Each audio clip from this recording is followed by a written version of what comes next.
Muchas gracias, Nancy. Vamos con el tema que Randall les informaba antes de la pausa, y es con respecto a las infecciones de oído. Por todos es sabido que es un padecimiento muchas veces común, pero ¿qué ocurre cuando este padecimiento se presenta de forma repetida? ¿Cuáles podrían ser las complicaciones para todo el aparato auditivo? Invitamos al doctor Carlos Saborío, otorrinolaringólogo, para el que sea él quien nos explique esto que, como le digo, es bastante común. Doctor, bienvenido.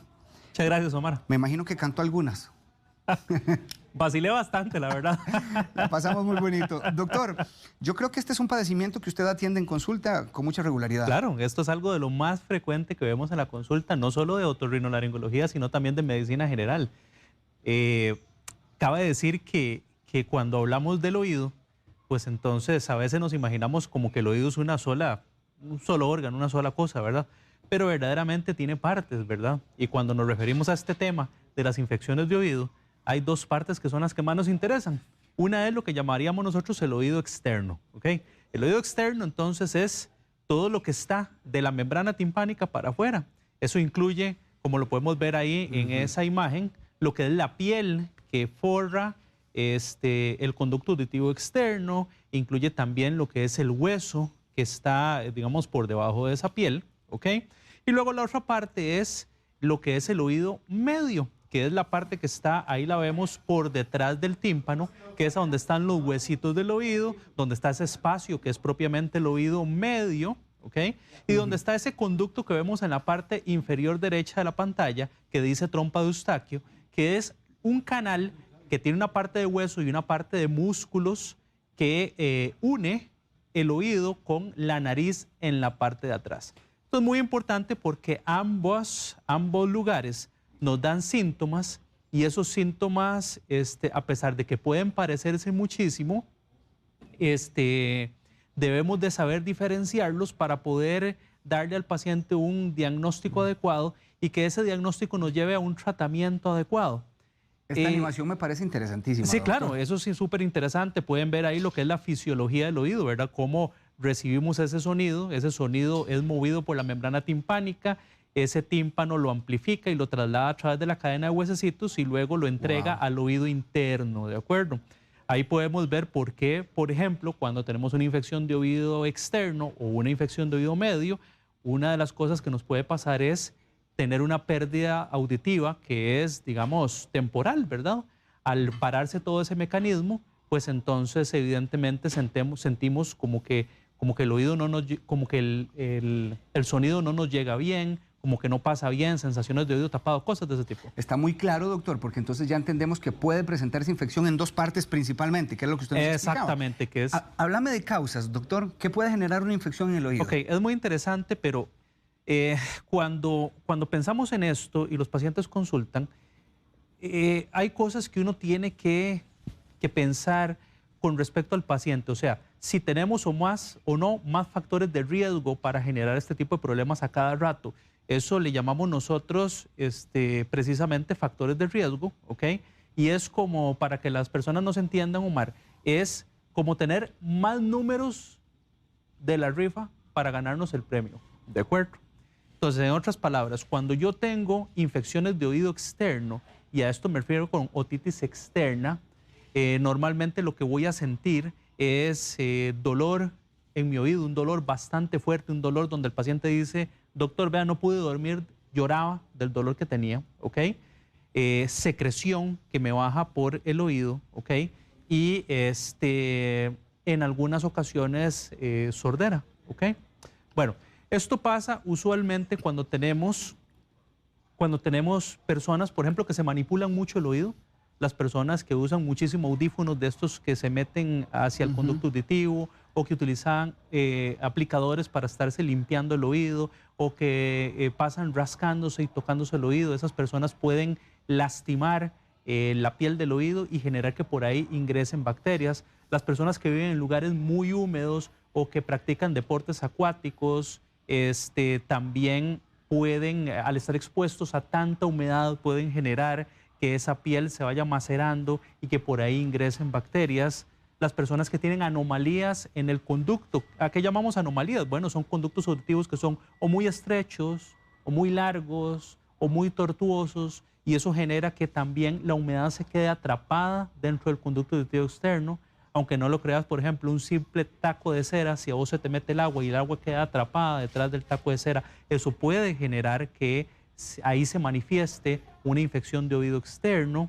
Las personas que tienen trastornos de la piel del oído, por eso era importante decir al inicio que esa parte está forrada por piel, porque si tenés una psoriasis o si tenés un eczema del conducto auditivo, que son problemas inflamatorios de la piel del oído, pues esa piel no está íntegra, esa piel que es una barrera para protegernos de los microbios, no está como debe estar, y entonces por ahí es una ventana para que ingresen esos microorganismos. Con toda esta explicación, doctor, ya pensar en cuadros que son recurrentes, es fácil entender que el oído sufre un impacto todavía de una manera más continua. Exactamente. ¿Cuáles podrían ser las complicaciones? Que es parte del tema que nos trae. Ok, cuando hablamos de oído externo, que es lo que estamos enfocando ahorita, usualmente pues es un problema de calidad de vida. El paciente siente que el oído no lo deja en paz, con mucha picazón, mucho dolor, la piel del oído constantemente te está botando secreción, te está botando como caspa. A veces es tan profundo y tan grande el problema inflamatorio que el oído se empieza a cerrar, empieza a sufrir transformación la piel del oído, y entonces cuando te das cuenta vas viendo un oído que al inicio era así, se va cerrando, se va cerrando y se va cerrando, y entonces podría llegar hasta la necesidad de un tipo de cirugía para tener que abrir esa piel y moldear el hueso que está por debajo, o inclusive cambiar esa piel por piel que sea, digamos, que tenga menos problemas. Eso, sí, dime. No, pensaba también si una infección de esta forma, doctor, y de manera crónica puede generar sordera o algún tipo de disminución auditiva. Bueno, te puede generar una sordera de tipo conductiva, o sea, que no pase bien el sonido a través del oído, ¿ok? Esto porque si a vos se te va cerrando y se te va cerrando el conducto auditivo, pues entonces lo que vimos al inicio, las ondas sonoras no son capaces de llegar hacia el oído medio y después hacia el oído interno, y eso te genera una sordera conductiva, pero es una sordera que si podés tratar el problema que se está generando afuera, vas a reponer absolutamente todos los decibeles perdidos. Me llamó la atención que usted hablaba de cierta comezón y habló de dolor. ¿Cómo es el dolor de una infección de oído? El dolor es simple y sencillamente espectacular, es profundo. O sea, un dolor de oído, de verdad el paciente siente que se le está cayendo el oído, llora del dolor, no puede dormir, necesita medicamentos inmediatamente. O sea, son pacientes que la sufren, bastante feo, ¿ok? Mira, la otra parte que quisiera tocar es lo que es el oído medio, ¿de acuerdo? El oído medio es algo que vemos mucho más en los niños, ¿ok? Las infecciones de oído medio de repetición las vemos mucho más en los niños, ¿ok? Esto tiene que ver con también algunos otros factores de riesgo o números de la rifa que tienen los niños, ¿ok? Por ejemplo, cuando un niño comienza a muy tempranas edades, menos de 6 meses, a tener infecciones de oído, eso es algo que nos dice que el paciente puede estar repitiendo problemas. Cuando hay hermanitos que tienen problemas de este tipo, ya entonces podemos pensar que esto puede repetirse también en este paciente. Cuando el paciente no, por ejemplo, sufre de reflujos, ese reflujo constante irrita la trompa de Eustaquio o el drenaje del oído por detrás, y eso genera que el paciente pueda tener infecciones de oído de repetición. Cuando el niño empieza a ir a la guardería, ¿ok? Y empezamos a exponernos a lugares donde hay más virus circulantes, pues también esos virus van a generar inflamaciones en ese drenaje y esto generarnos más infecciones de oído. Cuando este niño tiene problemas de adenoides, ojo, esto es muy importante, Omar.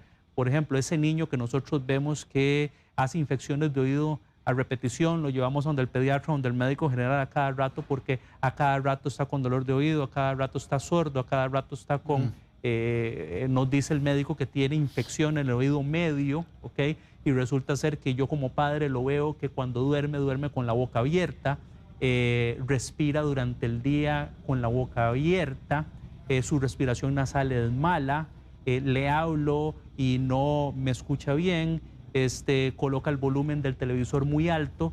Cuando esto pasa, pues entonces podríamos estar ante un paciente que está generando infecciones de oído porque el drenaje del oído se está viendo comprometido, ya sea por procesos alérgicos, por procesos de crecimiento de las famosas adenoides, por proceso de crecimiento de los cornetes nasales o por alguna otra circunstancia dentro de la nariz que, digámoslo de esta manera más coloquial, se está llevando en carambola al oído.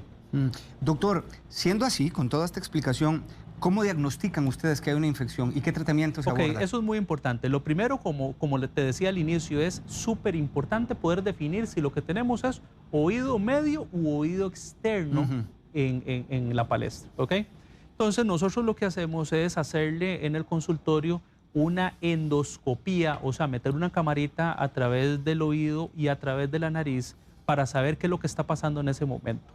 Cuando nosotros vemos una infección de oído externo, usualmente lo que vemos es problema con la piel del oído. Cuando vemos un problema de oído medio, usualmente lo que tenemos son problemas que vemos detrás de la membrana timpánica, más la piel del oído se ve bastante bien. Ahora, ¿por qué digo que hay que meter la cámara dentro de la nariz también? Bueno, precisamente porque tenemos que ir a buscar ese drenaje del oído y saber si la parte de atrás de la nariz le está proveyendo suficiente aire a ese oído para que este aire circule a través de ese drenaje que llamamos trompa de Eustaquio y entonces el paciente, nosotros estemos seguros de que está trabajando bajo las situaciones normales de trabajo del oído. Entonces, una vez que nosotros hacemos esa endoscopía del oído y hacemos esa endoscopía de la nariz, ya nosotros podemos darnos una muy buena idea de por dónde se está generando el problema y enviar el tratamiento que inicialmente es un tratamiento totalmente médico. Lo que pasa es que es un tratamiento que es diferente si es oído externo o si es oído medio. Si es oído externo, nosotros trabajamos más el asunto con gotas, trabajamos más el asunto con medidas para evitar que el oído se moje, por ejemplo, que haya humedad dentro del oído. Trabajamos más en el paciente el aspecto de que no se esté tocando el oído para que no se esté lastimando el oído. Y cuando son problemas de oído medio, pues entonces nos enfocamos más en trabajar la parte de lo que es, por ejemplo, quitar las alergias. Si tiene adenoides muy grandes, pues habría que hacer cirugía para retirar las adenoides si son demasiado grandes. Controlar lo que es la parte respiratoria del niño. O sea, va totalmente por otro lado. Le pregunta Brenda Maroto, o dice también que la mamá tiene tiempo de tener un dolor dentro del oído, le baja hasta la mandíbula incluso, se le irradia, doctor. Solo del lado derecho, ella la ha revisado únicamente viendo que tiene y se le ve como un tipo de resequedad y muy irritado, tanto que ni ella tolera que le toquen la oreja del lado derecho. Ya han consultado y la respuesta que han recibido es que eso es producto de estrés, pero ni con crema se le ha quitado esa resequedad y ese dolor. Ok, esa es una excelente pregunta porque ya eso va para otra parte del tema, que sería lo que es dolor de oído como tal. Cuando yo tengo dolor de oído, Omar, 60% de las veces ese dolor de oído nace del oído o de las estructuras que conforman el oído, como lo hablamos ahorita. Pero hay un 40% de las veces que ese dolor de oído no nace del oído, sino que nace de la musculatura que está alrededor del oído o de las estructuras que comparten inervación con el oído. Por ejemplo, la parte de atrás de la nariz, la garganta, las amígdalas, las mismas muelas. Todas esas estructuras comparten inervación. ¿Qué es lo que te quiero decir con eso? Vos podés tener un paciente con dolor de oído que lo que tiene es una infección en una muela, por ejemplo. Comprendo. Vos podés tener un problema, por ejemplo, de un tumor en la amígdala y ese tumor en la amígdala se manifiesta por dolor de oído. Vos podés tener un tumor en la parte de atrás de la nariz y eso se manifiesta por dolor de oído. O podés tener un cuadro de estrés que genere mucha presión a nivel de la articulación de la mandíbula y eso generarte un dolor de oído y no precisamente ser el oído el culpable. Lo que yo le diría a ella es que hay que revisarla detenidamente, hay que revisarla con cámara para saber cuál de todas estas posibilidades es. Este caso interesante, doctor. Dice Joana Guerrero que ella no tiene infección, dice ella, pero siempre le pica muchísimo el oído. Quiere saber qué puede hacer y por qué tanta comezón. Ok, cuando hay mucha comezón en el oído, y yo le diría a Joana que se revise bien a ver si produce como una caspita blanca en el oído, muy probablemente sea lo que se llama un eczema del oído. Es como un tipo de inflamación que genera resequedad del oído y eso se trata con una cremita y evitando que le caiga agua al oído. Es algo que se puede controlar bastante fácil y se le quitaría la picazón.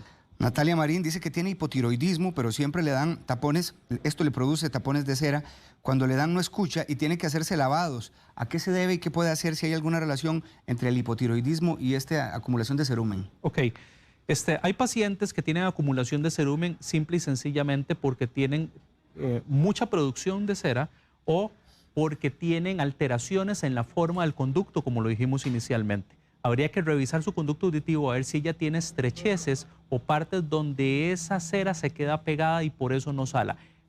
Esa sería una. La otra sería que ella misma se esté manipulando el oído y entonces no permita que la cera salga hacia los lugares donde debe de salir. Y entonces más bien estás empujando con el aplicador esa cera y te estás vos mismo generando esos tapones de cerumen. Entre glándula tiroidea y esa situación que ella dice, ¿existe una relación? Hay problemas, digamos, hay problemas relacionados con la piel y la función de la tiroides, ¿ok? Sin embargo, yo asumo que una persona que se sabe que es hipotiroidea, ¿ok?, ya debería estar en control y debería estar, pues, bien manejada. Doctor, una última pregunta de parte de Helen Solano. Dice que a la hija le duelen muchísimo los oídos cada vez que se baña. ¿A qué se debe? Ok, buena pregunta. También sería totalmente importante, digamos, en el caso de ella, revisar cómo se ve la piel del oído, revisar cómo se ve la nariz por dentro, ¿ok?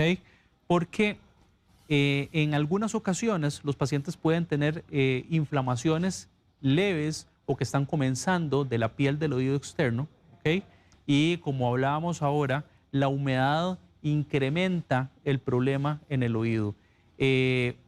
Sobre todo cuando el problema empieza a ser crónico, Omar, se empieza a ser crónico, entonces ya los dolores no son tan fuertes como decíamos al inicio, pero sí son dolores que son constantes o majaderos. Yo lo que le diría a ella es que hay que meter la camarita en ese oído para saber qué es lo que está pasando. Creo que esa incluso sería la recomendación final, doctor. Ningún dolor en el oído es normal y pareciera que cuando se cronifica la gente se acostumbra a ese dolor. Sí. Claramente, como lo acabas de decir, hay que entender que cuando nosotros tenemos un dolor, sea en el oído o en cualquier parte del cuerpo, eso es un llamado de tu cuerpo de que algo está pasando en ese lugar, ¿ok? Puede pasar porque está pasando en el oído mismo o está pasando en las estructuras circundantes. Entonces es muy importante revisar al paciente, es muy importante revisar esas estructuras que están anexas a ese problema para poder ver cuál de todas es la que está generando y no solo eso, sino que dar el tratamiento que corresponde. O sea, en otras palabras, si yo tengo un dolor de oído, pero es la muela lo que me está doliendo, pues no te voy a mandar gotas para el oído para mejorar esa situación o no vas a ir a la farmacia a conseguir eso. Lo que necesitas es un dentista, ¿verdad? Entonces, más o menos esa es la idea que hay que llevarse. Gracias, doctor. Un placer, Omar. El doctor Carlos Saborío, otorrinolaringólogo, le ofrece un número para que usted le llame 2522-1000 y también en las redes sociales, Instagram y Facebook, él aparece como Carlos Saborío. Carlos Saborío. De hecho, el doctor fue el que me quitó a mí las amígdalas. ¿Cómo me cambió la vida usted, doctor, con eso a mí? Con todo el gusto, Omar. Mucha gente todavía me sigue escribiendo. Mucha gente me sigue escribiendo que el doctor, y creo que a Thais usted lo operó también. Sí, también. Ya que ha corregido todo usted, doctor. Feliz fin de semana. Igualmente, Omar. Carlos. Si le gustó este video, recuerde suscribirse a nuestro canal de YouTube para repasar el contenido disponible.